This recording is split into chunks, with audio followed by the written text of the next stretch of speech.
Good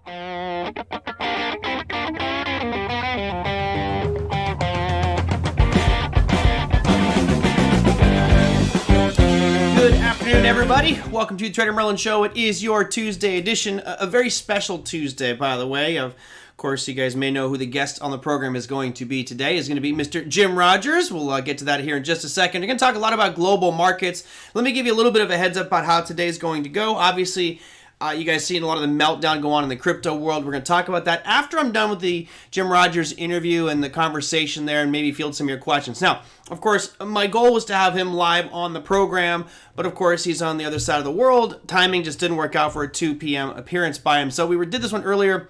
It is recorded, so I apologize for that, but I'll be here through the whole thing to help moderate it and give any feedback or comments or questions. We actually did have a little bit more of an extended conversation after talking about some of the crypto world, etc. So it should be a good time, and anybody knows Jim knows he's one of the just most generous, nice, down-to-earth people, a stark contrast to many of the let's just say some of the people in the industry which can be a bit conceited, not friendly, and not wanting to share their information whatsoever. So let's go and just get started with it. I'm going to pass on over to the Jim Rogers interview that we recorded. Hope you guys enjoy it, and I'll be here to field your questions as we progress.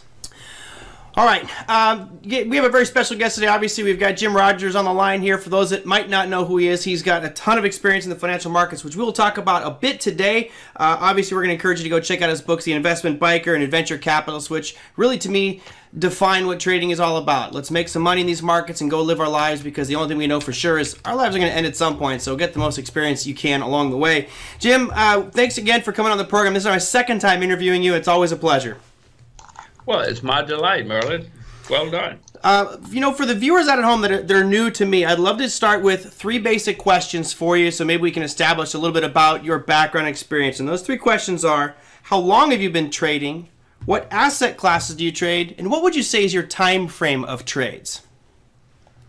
Well, I started in the investment business, let's see, when I was in 1964. The summer of 1964, so if you can add and subtract, you know how long ago that was. I invest in everything, stocks, bonds, currencies, commodities, all over the world, long and short. As long as it's traded on an exchange somewhere, chances are I will get involved. And my ideal is to own something forever. I'm lazy. Buying and selling is hard work. So if you can just buy something that's going to go up forever, that's the ideal. Now, there are not many of them, obviously, but there are frequently times when you can own something for many years. I think one thing that separates you from a lot of other people that I've interviewed over the years is most people seem to be very U.S.-centric focused, meaning I'm trading stuff that's NASDAQ listed or futures or something, but it's got to be predominantly U.S. One thing that is of interest to me, and I think for my viewers as well, is you really look at the entire global picture and say, all right, well, maybe this market's not doing well right now. I'll pull out of that one and focus more on other ones. So I guess maybe my question is, what are you focusing on now? What's of interest to you? Well, Merlin, first of all, you're exactly right. And that's always been the case with me, at least since my very early years in the market. I realized pretty quickly that, oh my gosh, there are all kinds of opportunities out there in the world, and I should take advantage of them. I don't know why other people didn't. I remember once in the 60s talking to people about buying the Danish krone. They left the room. They didn't know what I was talking about, because they only invested in New York. First, I should tell you that everybody, for reasons of insurance, if nothing else, should have some of their money outside their own country, whatever their own country is, because who knows what might happen in your own country. But more important, there are many, many opportunities. I can remember when people would only buy General Motors. Well, General Motors went bankrupt eventually. Toyota went through the roof over the same period of time. So, everybody knew about cars. Everybody had cars, bought and sold cars. They would have made a whole lot more money if they'd looked at other car opportunities than just General Motors. Volkswagen was another one, same kind of story. So I urge people to learn about the rest of the way. And again, if nothing else, it will help you know, back to the General Motors example, if you'd known about Volkswagen and Toyota, you might have avoided General Motors stock, realizing that, oh my gosh, look at these other companies in these other countries that are booming. And you might have, General Motors at one point was the single richest, most powerful, expensive company in the world. And a few decades later, it was bankrupt, literally, totally bankrupt. So you need to know what's going on in the world. And now we've got Tesla, and right in that same vein, right? The richest, most valuable car company in the world. We could go on and on about that one. Well, and that's a very good example. I have never bought nor sold Tesla, but I do know there are lots of car companies in the world doing electronic vehicles, and maybe Tesla is going to be the richest, most powerful company in the world 30 years from now, but maybe not. Right. You better know what's going on in the rest of the world, or you might get blindsided. Yeah, you just never know these things. It's interesting that even from not just companies, but the rise and fall of civilizations, even fiat currencies, and everything has their heyday and then all kind of disappears. As someone who says they're long-term, love to buy and hold something forever, at what point do you look at an investment and say, damn it, I was wrong. I really must have, like a GM is used an example. Would there ever be a point where you just said, I'm cutting my losses moving out, or are you a dollar cost averager kind of guy? Well, I wish I had a simple answer to that. It'd make my life a lot easier.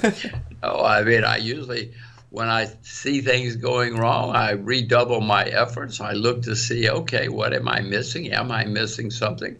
And sometimes you should buy more. Sometimes you should get out. Sometimes it takes me more than one time of double checking my assumptions and my research. I wish I could just punch my button and say, I'll call TraderMerlin and ask him.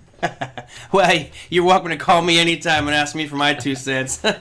You've got a little more experience than me, but I'm getting there, brother. If I have a mistake, I'll call you and you can tell me what to do. Absolutely. All right, I want to look a little bit into the international side of things. As you mentioned, or I mentioned at the beginning, you look at things all around the world, and I've heard a lot of comments recently where you're like, I'm not buying U.S. equities because they're at all-time highs, and I know that there's a lot of people right now thinking, hey, we're going higher. We're going to keep on, just to the moon. It just won't stop. The Fed's there to keep printing. They'll keep backing the markets and, preventing it from falling. But you're like, hey, I'm not buying U.S. stuff. So why not buy U.S.? And if you aren't, where are you looking at? Well, Merlin, let's say that's correct. Okay. Other markets are going to go up much more. The opportunity, Japan, for instance, is down 30% from its all-time high. If America is going to keep going to the moon, I'm pretty sure Japan's going to do the same thing, only go much higher because it's starting from a lower base. Russia, China, these markets are depressed compared to their all-time highs. And if the U.S. Central Bank is going to print to the moon and we're all going to the moon, other people are going too. You think the world is just going to sit around and say, oh, we all have to buy U.S. stocks? Right. No, they're going to say, well, wait a minute. Look at my stocks here in Japan. Why don't I buy some of these? So that's part of my point.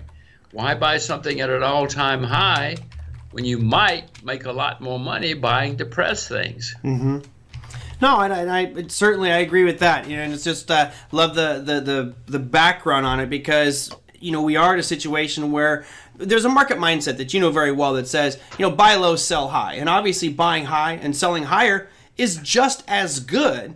But as you mentioned, if there's an opportunity where I can buy asset A and it has maybe a 10% potential gain, and asset B which has 15, well, regardless of where that asset is, Japan, Russia, India, who cares, you go with that asset that's going to yield you a better rate of return as long as the risk is palatable, right?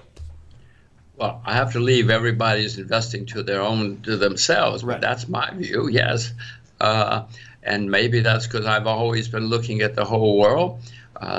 But I assure you, get out of globe and look at the world. There are lots of opportunities in the world. I do the show right behind me. I have a map of the world because, just like you, I love traveling the world, and I think that there's just so much to see in our limited time here. And not only is it great experiences and cultures, but also opportunities for investment, etc. One thing I found interesting is you love Russia from an investment perspective. What is it about Russia that you find so appealing? Well, for many decades, I didn't like Russia as an investment or even as a place to visit. In the past few years, something seems to have changed in the Kremlin. The attitude that they had for decades, for centuries, changed so that they welcomed capitalism and entrepreneurs, and it was very cheap. I mean, Russia, Merlin, nobody would lend money to the communists, for God's sakes, so they don't have big debts like a lot of people, including Japan or the U.S. or other people around the world, and they've got gigantic assets.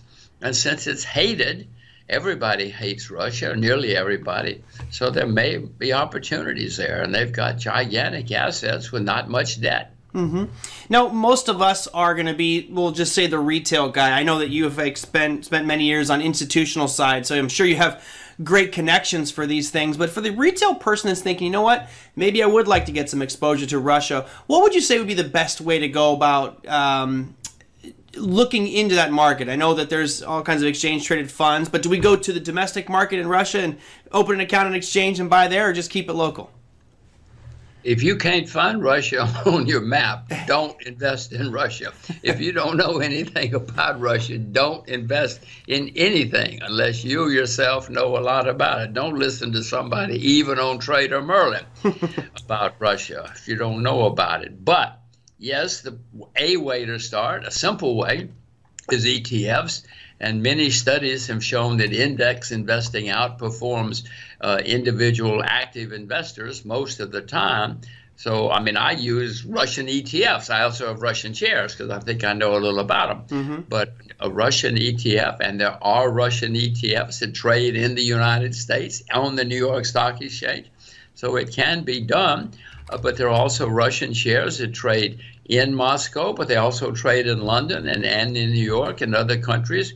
Yes, if you have a halfway decent broker and you say to him, I want to buy Aeroflot. Aeroflot is a gigantic airline, mm-hmm. Russian airline. If he cannot buy Aeroflot for you, you probably should find another broker. Yeah. Yeah, and I want to echo what Jim was saying, guys. Whoever tells you or whoever you believe or listen to and feel like their advice is great and you want to buy whatever they're talking about, be sure to do your own homework, your own research, because that person's risk profile and tolerance may be way different than yours. We've always been advocates on this show of using exchange-traded funds, but then again, we could look at 3 Russian ETFs right now, and only one of the big 3 on the U.S. markets is liquid at all. The other ones have almost no transactions being done. So be careful out there when you're jumping into these ETFs, but certainly look at international exposure. Well, wait, I just want to say one thing about ETFs, and I don't know, but most of them, even if they look illiquid, the sponsors, the people behind them, will make them as liquid as you want. If you want to buy 1 million shares of something, the sponsor, his obligation is that if you want 1 million shares, he'll create 1 million shares for you. I'm not giving specific examples, but I know in most cases, that's the way ETFs work. And if you want to sell 1 million shares, theoretically, the sponsor stands behind it, and you can liquidate 1 million shares. All right. In my experience, and I haven't traded 1 million shares at any point in my career, but I trade a huge share size, and I do a market sell or buy. I'm moving that market, so interesting to know the background there behind that ETFs. I'll have to dig further in that one. All right. As I mentioned earlier, he's got a few books out there. Also, he's got a couple world records, which is pretty amazing. Congratulations on that. 100,000 miles on a motorcycle? That's impressive, my friend. Well, Merlin, yes, I'm in the Guinness Book of Records 3 times, but let me tell you, it doesn't pay the rent. No. My mother thought it was great, but beyond that, it's not very useful. Well, it's, again, to me, it's all about experiences. That's the only thing they can't take away from you is your experiences. They can take your money, they can take your homes and your cars, but what you do while you're here, they can't take that away from you. One of your first books was about commodities. Obviously, we've got this dollar that for the better part of the last, 9 months has been almost straight down, a little bit of a bounce up recently. Love to get your take on commodities because I know that's one of your areas of expertise. Well, I don't know if I have any areas of expertise, but I do know a little about commodities. I've been investing in them for many decades, and sometimes get it right, sometimes get it wrong. Well, as I look around the world, Merlin, the cheapest asset class is I mean, stocks we just talked about, they're making all-time highs in the U.S. Bonds are definitely a bubble. Bonds are the highest they've been in recorded history. Never in the history of the world have bonds been this expensive. You look at property in many places, Seoul, I mean, it's a gigantic bubble in many cities. So, but commodity, I mean, sugar's down 75 or 80% from its all-time high. Silver's down, 45% from its all-time high. So as I look around the world, commodities are the cheapest asset class I can see as a class. Any specific ones that you like? Silver, you mentioned silver down 40%. We've seen a lot of excitement with, obviously, gold, and maybe we'll touch on cryptocurrencies a little bit. But, silver seems to be shining a bit brighter than gold here recently. You think that trend is going to continue? Well, silver's down 45% from its high. Gold is down, 10% from its high. So silver, on a historic basis, is definitely cheaper. I'm not buying either at the moment, but when I buy again, I'm certainly going to buy both, and I'll probably buy more silver than gold just because it's cheaper at the moment. But if that reverses and gold is cheaper, I'll buy more gold. Mm-hmm. Yeah, no, I agree. I'm in that same boat, and a lot of my viewers are very heavy into metals, like gold and silver, and we've seen even base metals just soar here recently. All right, last one, which I know I'm going to get a ton of questions from. Let me just interrupt for a second, because you mentioned base metals. Copper, the whole world seems to be going to electric cars. You mentioned before Tesla. Well, electric cars use 5 times as much copper as normal cars. So if the world is going, some of these changes are taking place, a way to play might be to buy the things that go into those cars, such as copper, zinc, the things that you don't have to worry about the management of copper. You do have to worry about the management of Tesla or any other single company. Absolutely. But to Jim's point, guys, it's about buying things when they're maybe beaten down. If you look at copper, since you can go really since March of last year when we had our bottom on it, copper's up over 100%. And it's not to say that copper is not going to get to $6 or $8 or $10, but it was under 2. So again, we can't be victim and jump on an asset class because someone likes it. Just make sure you check and find the right buy point for you, because I agree with Tim. I think long term you're looking good on copper. Well, I would also point out that Tesla's up more than double. You say copper's doubled. It has, yes. Yeah. But Tesla's done a lot more than double. It's been an ugly couple days for him, that's for sure. All right, last one. You were one that's always out there looking at opportunities, and I've seen some of your comments on this asset class before, but I'd like to get our perspective on it. Cryptocurrencies. It's obviously one of the hottest topics in the markets right now, regardless of whether it's Bitcoin or Ethereum or all these other ones. What's your take on it as an asset class or as an industry sector? Well, I mean, obviously, as an asset class, a lot of people have made a lot of money, including smart people I know. But I would quickly point out, Merlin, many cryptocurrencies have disappeared. Mm-hmm. There have been thousands of them, and as you know, and some of them have gone to zero and disappeared. We don't hear about those. We hear about Bitcoin and the ones that are skyrocketing. So I'm not sure you should listen to me, but if you're a good trader and you can trade something, what do you care what I think? I used to know Roy Newberger, who could trade like nobody I'd ever seen and still have not seen.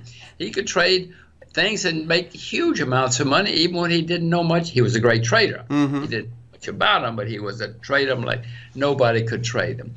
So if you're a good trader, by all means, in my view, cryptocurrencies, if they become currencies, real currencies that can compete with national currencies, governments are going to outlaw them. Governments don't want to lose their monopolies and their control. They never have anyway. Mm-hmm. Money is going to be on the computer, Merlin. There's no question. It already is. In China, you cannot take a taxi using money. You have to have internet money, crypto money. Yeah. You cannot buy an ice cream in China with money. They're way ahead of us. Many countries are ahead of us on crypto money. But it's going to be their money. At least in my view, history shows that if they succeed as currency, as money, governments will outlaw them. And the U.S. is working on its own crypto money, as you probably know. Mm-hmm. You think they're going to sit around and say, okay, guys, this is now U.S. money. And they're going to say, but you can use these other ones too if you want to. Mm-hmm. Well, maybe. Maybe. Yeah. I view it unlikely, though. So much for the spirit of fair competition, right? Not when it comes to controlling the dollar. And unfortunately, this is part of the reason that we see such a big move up. And I'm in the arena. I am a fan of it because I look at what the Fed is doing and printing trillions and trillions of dollars. I mean, we're just devaluing our currency more and more and more every single day. At a certain point, people like Elon Musk and these other guys who are buying it up for their balance sheets are going, I don't want you to deflate my $90 billion sitting on my balance sheet. I'll hold something that might actually go up in value. And it poses a huge change in the way companies function. Also, a lot more risk to their balance sheets now because of the volatility of Bitcoin. But, it's hard to ignore that trend coming to the marketplace. As I said, Merlin, if you can trade something, don't listen to other people. If you're successful at it, whatever it's called, do it. I happen to find things like, eggs or cotton more useful to trade to protect me from depreciation of currencies. But don't listen to me. If you want to buy a farm in Iowa and you are good at it, buy a farm in Iowa. That will protect you. Mm-hmm. Lots of things will protect you. Figure out what's best for you and do it. Absolutely. You mentioned a debt bubble. How do you see a debt bubble falling apart? I mean, I've got my trading experience. I've seen bubbles pop before, but debt bubble is so much bigger than saying an equity market, right? The debt market is just colossally larger. From your perspective, as someone is saying this is going to present an amazing investment opportunity, how would you trade a bubble popping like the bond market? Well, there are ways to short bonds. There are ETFs or exchange traded funds, reverse bond funds that you can buy to short bonds, or you can short bonds. There are reverse bond ETFs for junk bonds. There are various and sundry ways to short bonds through ETFs to make it easy and simple for people. Throughout history, when a bubble pops, the losses are enormous for the people who own them. And that will happen in bonds too. As I say, never in history, Merlin, have bonds been this expensive. Never. Anywhere in the world have bonds been this expensive. So it's going to go down in history as the biggest bubble of all times. It scares me, Jim, because when you take basic investments or anything in college, as you get older, they always say you want to position your portfolio more in bonds. And, if that's the case, we got the elderly all of a sudden loaded up on a bunch of bonds. To me, it's like, oh, no. I mean, I'd hate to see someone who's in their 70s all of a sudden who's 80% bonds get smoked and wiped out. I mean, that's what scares me about it. Well, I cannot tell people how to invest, but I would be very worried about investing in bonds. Yeah. Unless you have a special situation bond, say a company or a country which is a disaster, which is turning around. Otherwise, I would be very, very careful of owning bonds anywhere in the world. All right. I got a guy in Bali who sent in a question specifically for you today. Ketut in Indonesia says, what is Jim's thoughts on Southeast Asian economy? You're living down there in Singapore. I love Singapore myself. What's your thoughts on the Southeast Asian economy? Well, many of them present great opportunities, huge natural resources. For instance, in Indonesia, Malaysia, some of these countries, Vietnam, have great natural resources. And I have interest in various. I own shares in Singapore. I own shares in Indonesia. I own shares in Vietnam. Who knows, though? But many of these countries are cheaper. Certainly the cost of doing business is lower. Labor is much cheaper in these places. And they're great opportunities as long as you find the right companies, the right management, and the right industry. They're huge opportunities. Yeah. Well, but again, Merlin, if you can't find Indonesia on the globe, please don't invest in Indonesia.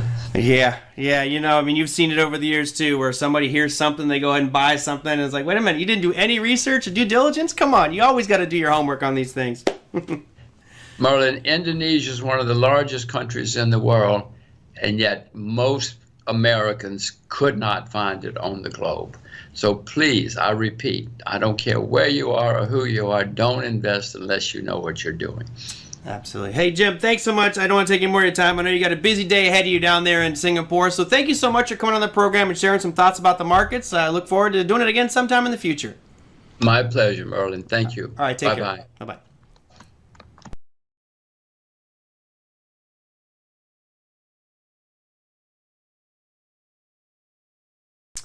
There you go. I was a little not disappointed. Obviously, having Jim on the program was amazing. I really just wanted to spend more and more time talking to this guy. I could have spent hours, but I was trying to touch on so many broad topics. Hope you guys enjoyed some of that. Maybe we'll get him back on in the future. Next time, what I'd love to do is have maybe more pointed questions specifically and go deeper into one area. A couple takeaways that I like about Jim. First off, I saw some of the comments come through here in chat on how humble he is. Yeah, he is incredibly humble.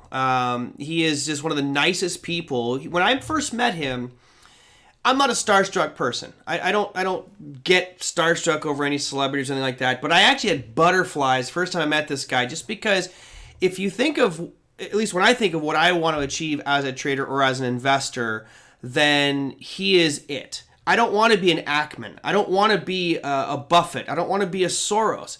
This guy travels around. He has 3 Guinness Book of World Records, and it's not for trading gains. Number 1, I think the first one he got was traveling 100,000 miles on a motorcycle over 2 years. And basically, he wrote a book about it. You guys can check that one out. I think I may have the page up here. He's got a bunch of books, by the way. Here is, it's called The Investment Biker. To me, this is it. Life is very, very precious. Time is precious. Time is short. So, you could fall into the trap of an Ackman and basically never, ever, ever leave your trading screens and make your whole world about trading. He's like, look, I'm making longer term investments. I'll manage those from the road or wherever I'm at, and I'll live and enjoy my life. That to me is what I think we would all aspire to have, is that flexibility in life and ability to do things on our docket. He's got another one out there called the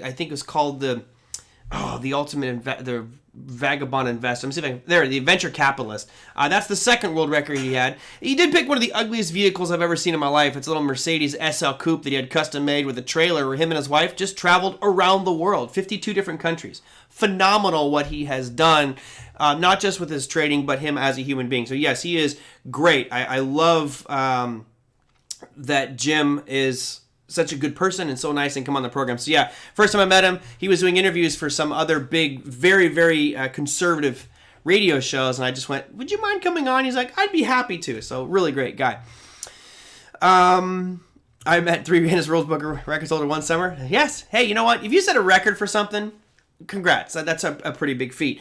Another takeaway that I got from him is I always thought that Mr. Rogers, I can't say Mr. Rogers, it just sounds too cliche, that Jim was a net bull, meaning he's just going to be a buy and hold investor. I was actually kind of surprised to see that he was very open to shorting the markets, and I would have liked to have dived deeper into that to get his thoughts on shorting and the GME and GameStop and all that stuff, but I just didn't want to go down that rabbit hole and spend the entire show talking about shorting. So I thought that that was unique, because most of these big guys, they're buy and hold investors.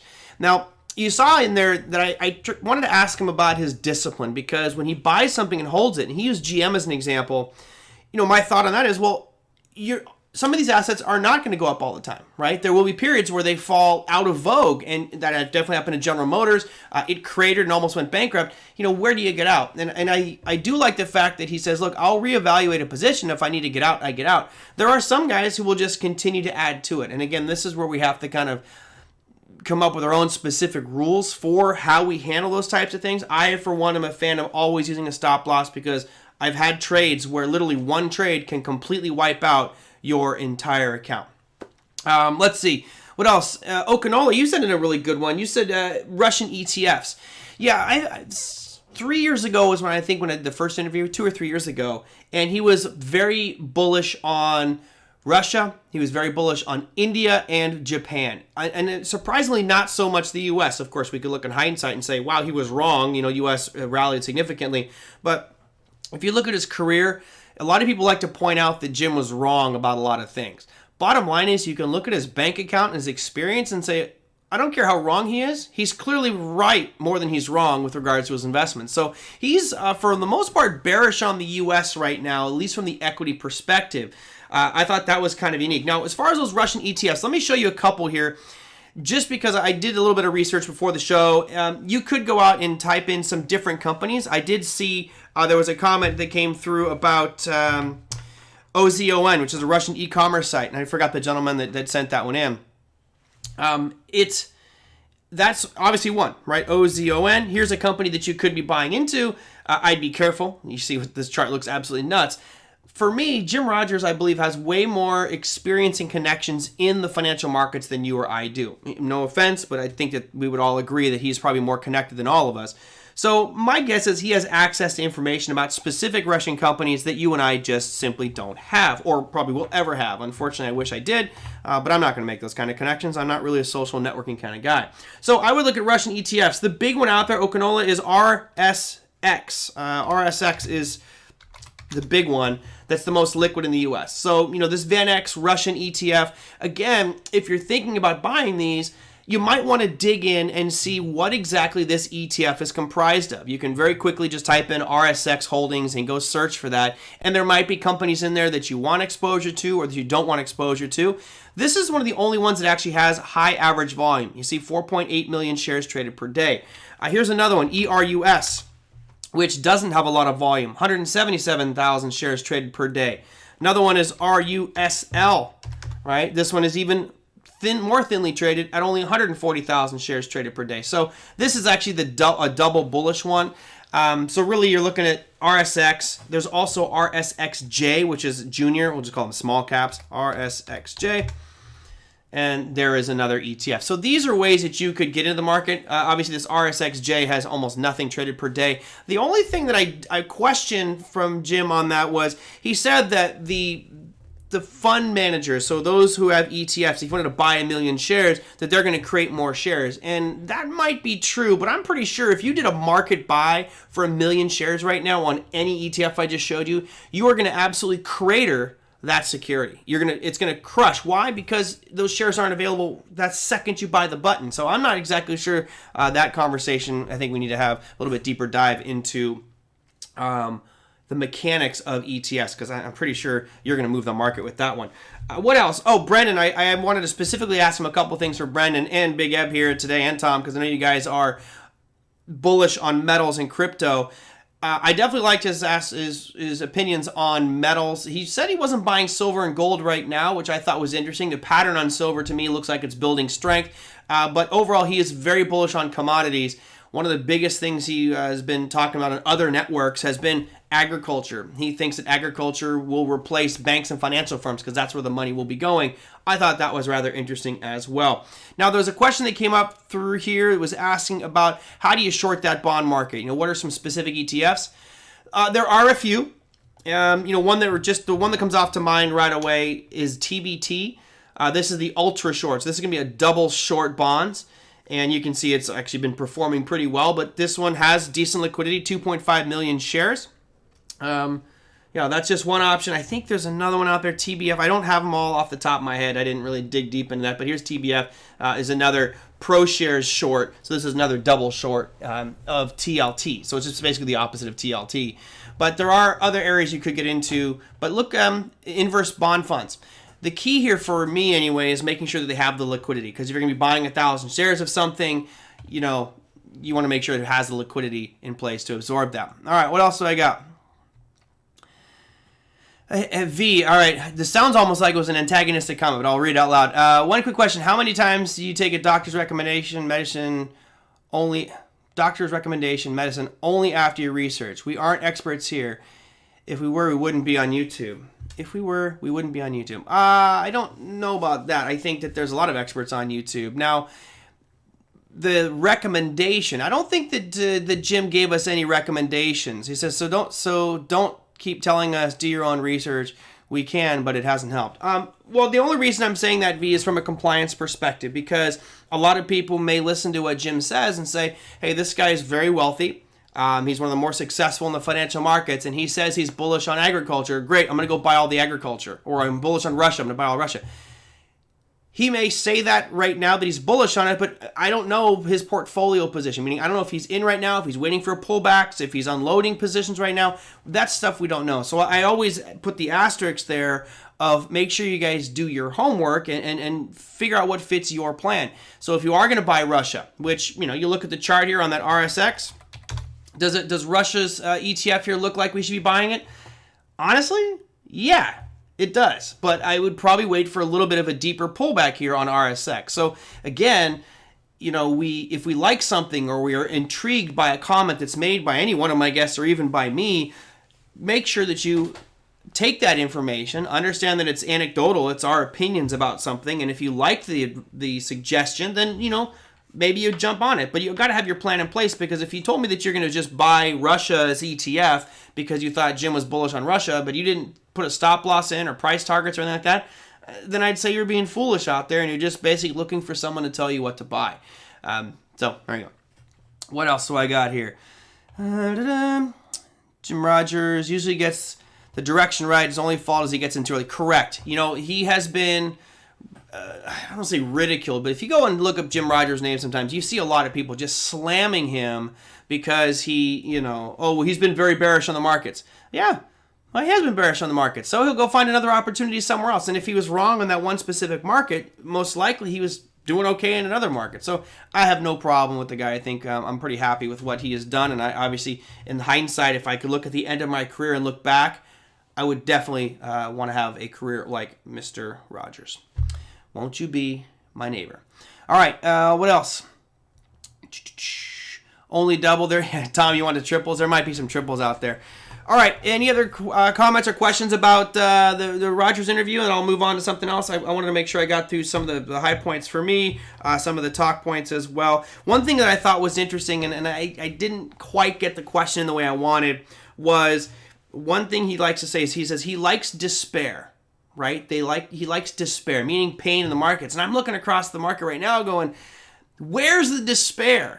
If anything, it's over-enthusiasm for the equity markets. Now, today, of course, I think that you really did have an opportunity to feed off people's despair. If we look at the crypto space today, that's going to be part of the next discussion here, but I'll bring up the chart of Bitcoin. We had a significant sell-off over the past couple of days. People are freaking out, but you know what? It came right back down into a level that we drew out yesterday. I think I drew it out yesterday. Maybe it wasn't yesterday. I was doing a video for Online Trading Academy, and I drew a level right around 44,000, and lo and behold, there we go, bounced right off it. Nice. To me, this represents what he's talking about, which is some despair in the markets, people feeling some pain points and making for good buy point if you have a long-term perspective, right? If you're short-term, well, be careful. This could still go down even further, maybe down to 37. Who knows where it could go to on Bitcoin.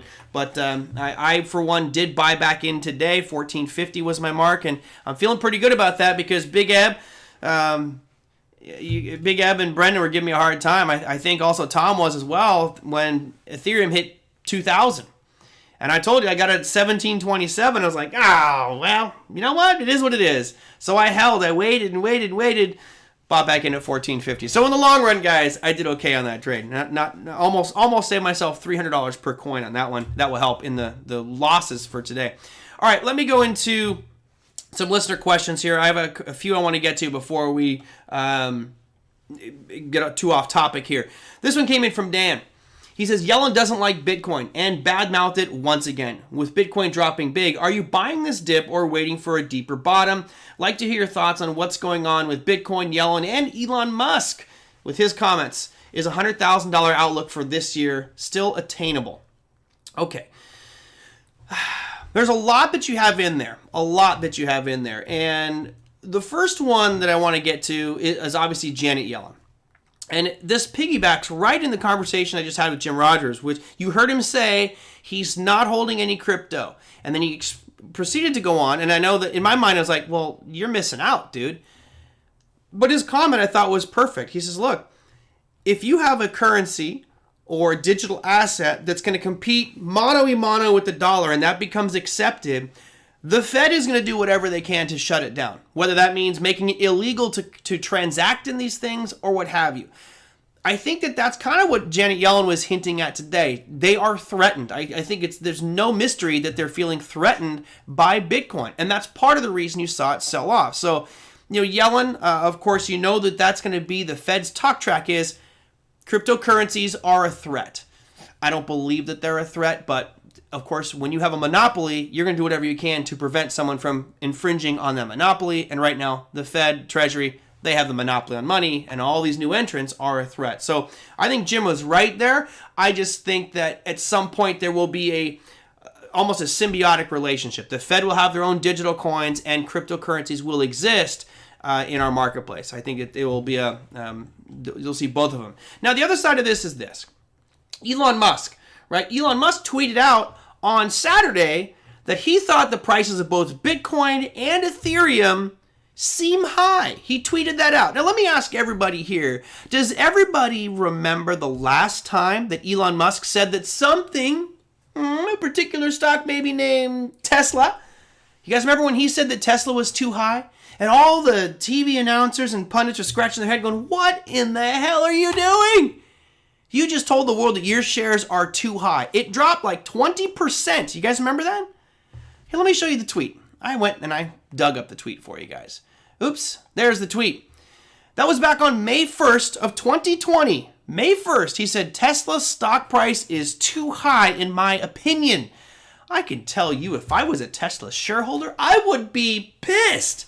Don't you ever tell me that the shares I'm holding are overpriced when you're the one who's benefiting off of a rise in the share price. So, yeah, exactly. Big Ed says Tesla rocketed afterwards. Let me show you what happened just for fun. Because I think I'm hoping, and you know how much I hate the word hope, I'm optimistic that this might be the same scenario. So let's just scroll back here and let's see. Where is May 1st? I mapped it out for you guys. You notice I don't see any horizontal lines yet. Oh, there it is.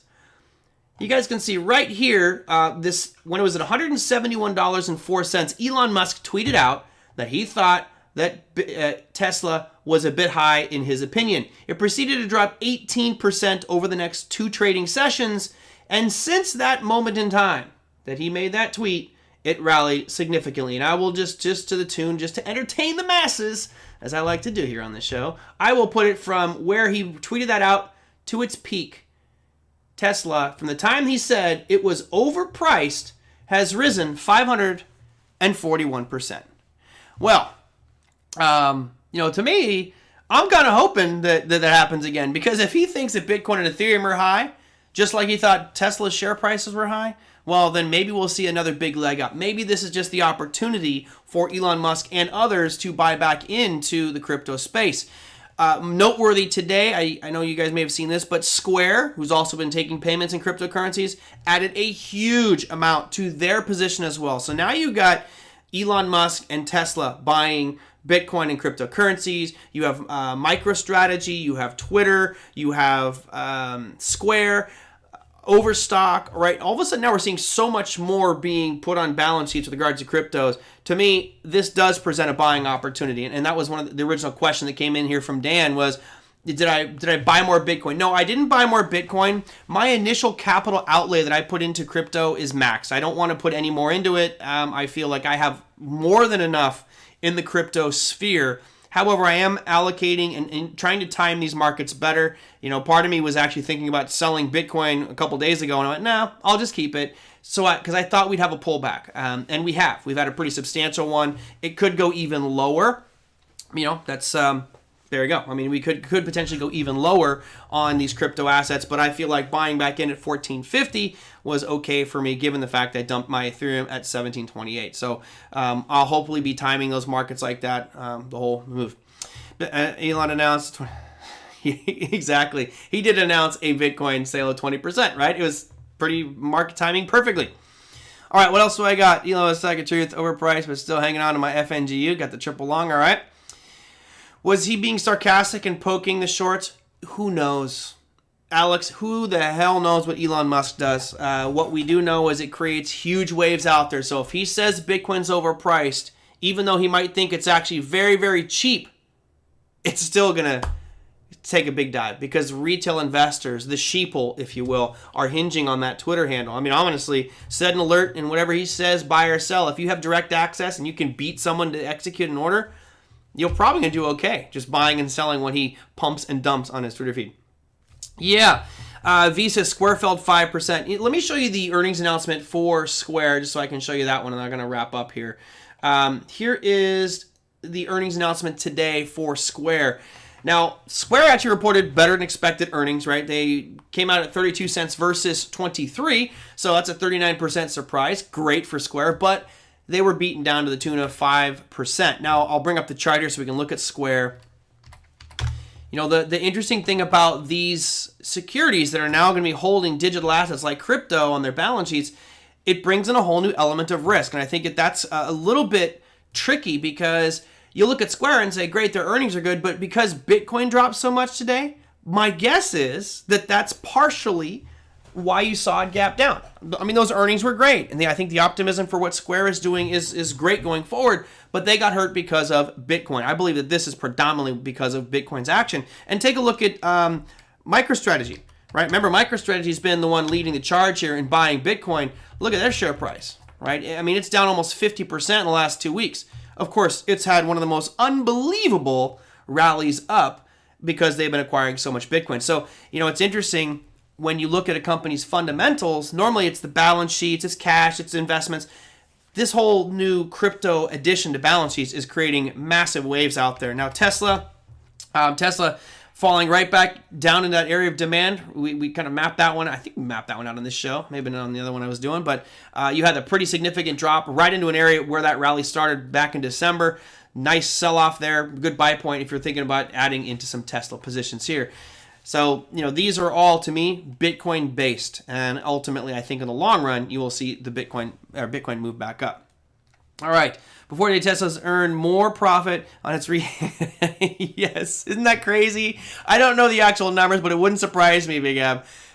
You know, his move, I believe when Elon Musk talked about Bitcoin, let me just pull up the chart here because you can tell right away where it was. It was right here. It was when it was at 38,000. So Elon Musk buys $1.5 billion worth of Bitcoin when it was at 38. You know, we hit a high of 58. So he made $20,000 per Bitcoin. That's a 50% increase in his profit. So $1.5 billion. He basically made $750 million on that Bitcoin transaction, and all he has to do is just keep on pumping it. Yep.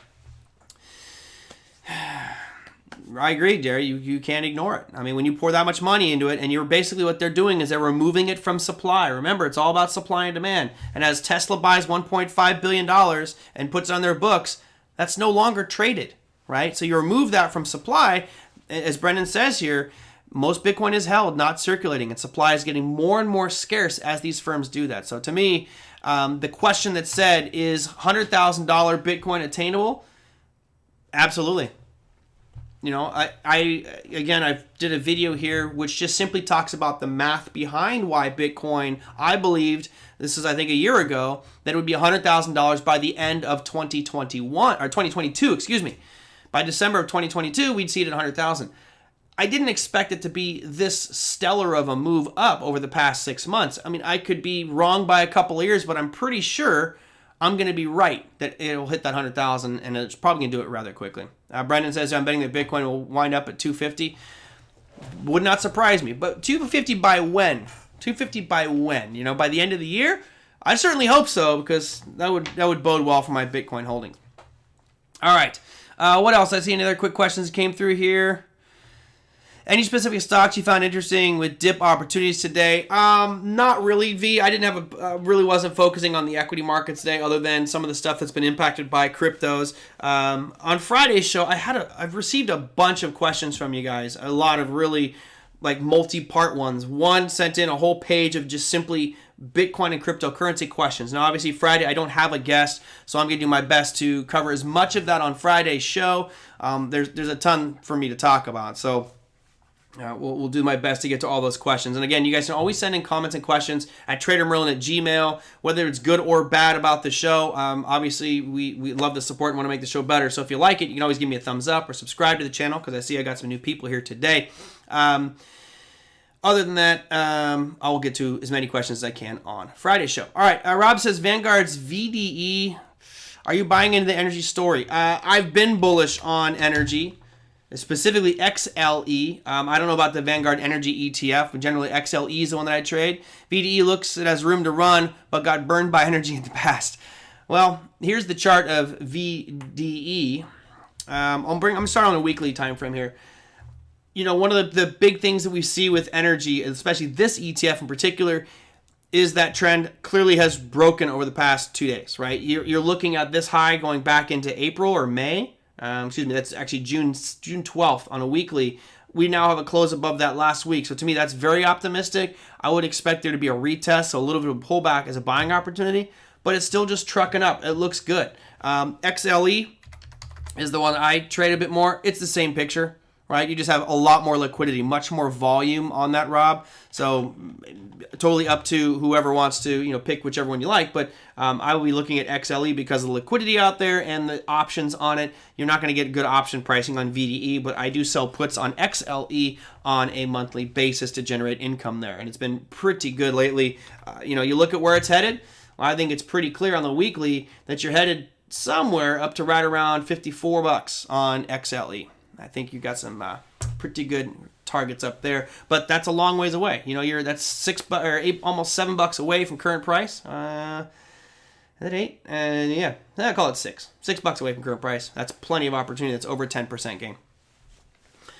Oh, thanks, Jerry. I appreciate that.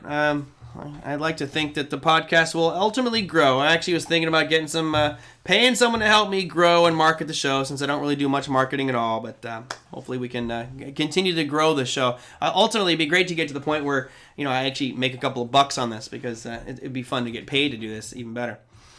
Jerry, Kramer's the most overrated. Well, let's just say the big difference here, and this is why I want to move away from his kind of model, is the Jim Cramer model is I'm paid for by advertisers, and those advertisers are generally going to be major financial firms.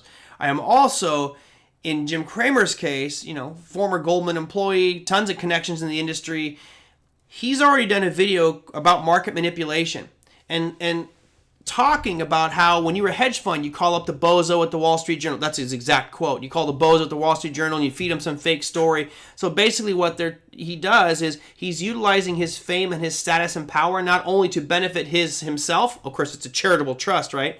But also maybe pushing the agenda of other firms. So when you look at the potential, but nothing's convicted here, the potential for manipulation or insider trading or front running of order flow based off what happens on that show, to me, that's scary.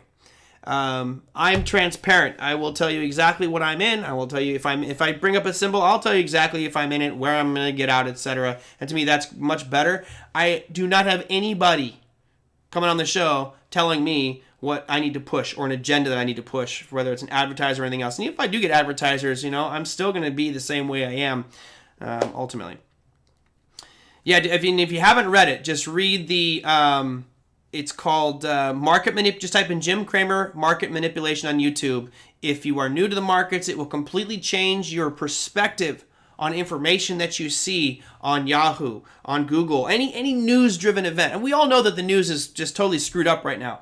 But if you look at that Jim Cramer interview, it is, I hate the term, it's a game changer. It will completely make you distrust the financial markets and everybody's talk track and agenda. Jim Cramer Market Manipulation, check it out. It is pretty crazy. You know what? Don't you think it's time? I love that name. You sent in a question. I'm going to get to that one on Friday. I will try to get Jerry Baldwin on the program. He's been on Power Trading Radio a bunch. Haven't talked to him in quite some time, but I will definitely try to get him on. Richard says he's wrong, 70% wrong on his stock picks. I had a paper written by a college, and this was, I think, 2006, that showed that 100% of his picks give up all of their gains within something like 12 trading sessions.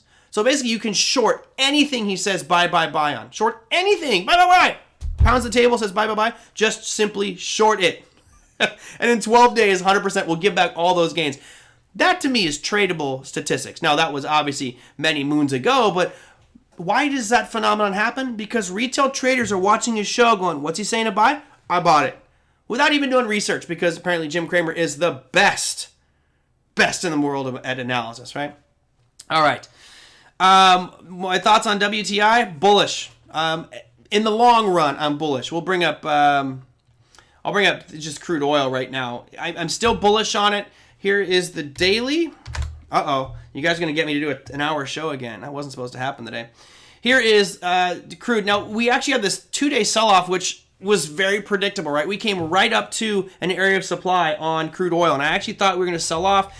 My target was just right down here at this $58 mark, right? Just a little bit below where we were. This is a real sign of strength if we didn't even sell off down to that 58 retest. Today's action makes me a little suspicious because we're hesitating, but you're coming right up into this area of supply that goes all the way back into February 20th. I mean, we're right there. I mean, we're just kissing almost the dead penny. Oh, and this is the adjusted contract or continuous contract, so it's not going to be the best numbers, but 62.74. We're just there today. So you get above that 62.74 on crude oil tomorrow, it's smooth sailing up to that next area, which is going to be slightly higher than that, and you're looking at a price of about, let's call it 67.50, somewhere in that ballpark. I'm still bullish. I do think that crude oil needs to have a pullback, right? You got to have a little bit of a rest here on crude oil, but we'll have to wait and see how long or that takes to transpire. Sometimes things just go straight up longer than we can remain solvent, right? All right, I showed you earnings calendar for today. Let me show you earnings calendar for tomorrow. This is the big one. After market close tomorrow, NVIDIA will be reporting earnings. Of course, NVIDIA is it's very expensive stock right now. Lowe's companies, NTAP. We also have the TJ Maxx companies. These other two, I don't even know what a Medicis is. Bausch Health, I don't particularly trade those. But after market close, NVIDIA will be your big one for tomorrow. Now, if you go here, if you look at... nope, where is it? I didn't put the economic calendar in here. Did I not put the economic... Oh, 1 second here. Did I not put the economic calendar in?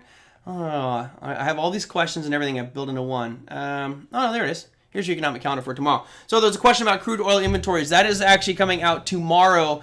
What is probably the most exciting thing will be Thursday. And I know you're like, what? Thursday? Thursday is going to be natural gas storage. And as we talked about with John Rowland, the expectation right now is that number is going to be a big miss because of what happened due to the freeze as well as manufacturing shutdowns or production shutdowns. So that will be Thursday. But tomorrow, we've got new home sales. You have Powell testifying yet again, and I wouldn't expect to see more comments that are in line, which is the same, I apologize for cursing, the same bullshit that you hear from these guys over and over again. Yes, we're going to keep rates right where they're at until we get full employment. Yet I'm not going to tell you what full employment is. I'm just going to say full employment. Now, years ago, it was 5.5% when they actually gave us a number. We dropped all the way down to, 3 and change, and they still kept rates at historic lows. So I don't believe their rhetoric and talk track. It's the same basic thing to make us all feel warm and fuzzy, and they want inflation over 2%. So rates, for all intents and purposes, will stay low for a long time. New home sales, that's obviously a pretty important one with regards to all the different businesses associated with new home construction. Right now, rates are incredibly low, and I think you're going to see these numbers come out even better than expected because people are rushing to use this cheap money right now, this 30-year fixed mortgages under 4%, or under 3% in some cases. Get them while it's hot mentality. Things are flying off the shelf. So that's tomorrow. Tonight, you actually have a rate announcement from New Zealand, which is not on this one. And I think that is going to do it. All right. Let's see. I got anything else? Powell's going to talk about his... I'm not even going to go there, Brendan. All right. That's going to do it for me. I'm going to try to keep it under 1 hour just to disappoint Big Ab out there. But again, I hope you guys enjoyed Jim Rogers. If you haven't, go check out his books. Get his 2 books on traveling and investing. I think he's just a great guy. I would support him if I think he's one of the good people out there. That's why he came on here. I am not a big person in the industry by any way, shape, or form, but he basically said, I'm happy to come on. So I thought that was really nice of him. Hopefully you guys learned a little bit out there and go and see more of his books. I don't know, it's some good stuff out there. Help him set a new world record. All right, everybody, that's going to do it for me for today. On tomorrow's show, I have Bill Addis. Since we talked about the bond bubble, and Jim Rogers thinks that's the biggest bubble we're facing right now, and he said it's going to be the biggest bubble of his lifetime, biggest recession of his lifetime. If Jim Rogers is finally right on that, holy shnikes, there's going to be some great opportunities to the short side in bonds, as well as buying opportunities at some point down the road, so make sure we have free capital. Bill Addis, who actually teaches classes for the Federal Reserve, will be on the program tomorrow talking about bonds, and I think we're actually going to dive a little bit into the clearinghouse issue on what happened with Robinhood and why there is such a major problem with that type of structure, and of course, a lot more about bonds. All right, everybody, that's going to do it for me for today. Again, hope you enjoyed it. If you did, give me a thumbs up. If you're new, hit that subscribe button. I see some new people out there, so thank you for joining us. If you dislike the show, just email me and tell me why. Don't hate mail me or hate bash me on social media. Just tell me why and see if we can make it better. Till then, happy trading, everybody. Be safe out there with your crypto. It's a wild ride. I'll see you tomorrow.